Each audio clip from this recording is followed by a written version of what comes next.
Tomato ధర భారీగా పడిపోయింది, టమోటా ధర డమాల్ అంది అంటూ సాక్షి ఒక కథనాన్ని ప్రొజెక్ట్ చేసుకొచ్చింది.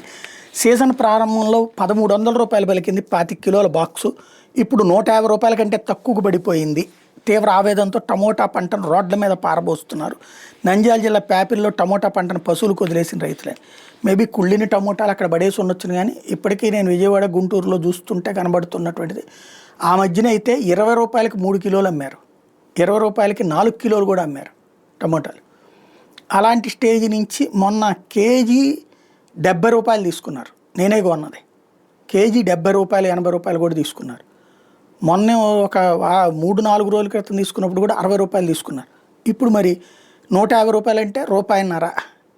ఇది మరి అక్కడ టమోటాలు తీసుకొచ్చి ఇప్పుడు ఉల్లిపాయలు ఎట్లా చెప్పారో టమోటాలను కూడా రైతు బజారుల్లో అమ్మచ్చు. ప్రభుత్వం సీరియస్గా దృష్టి సారించాల్సింది.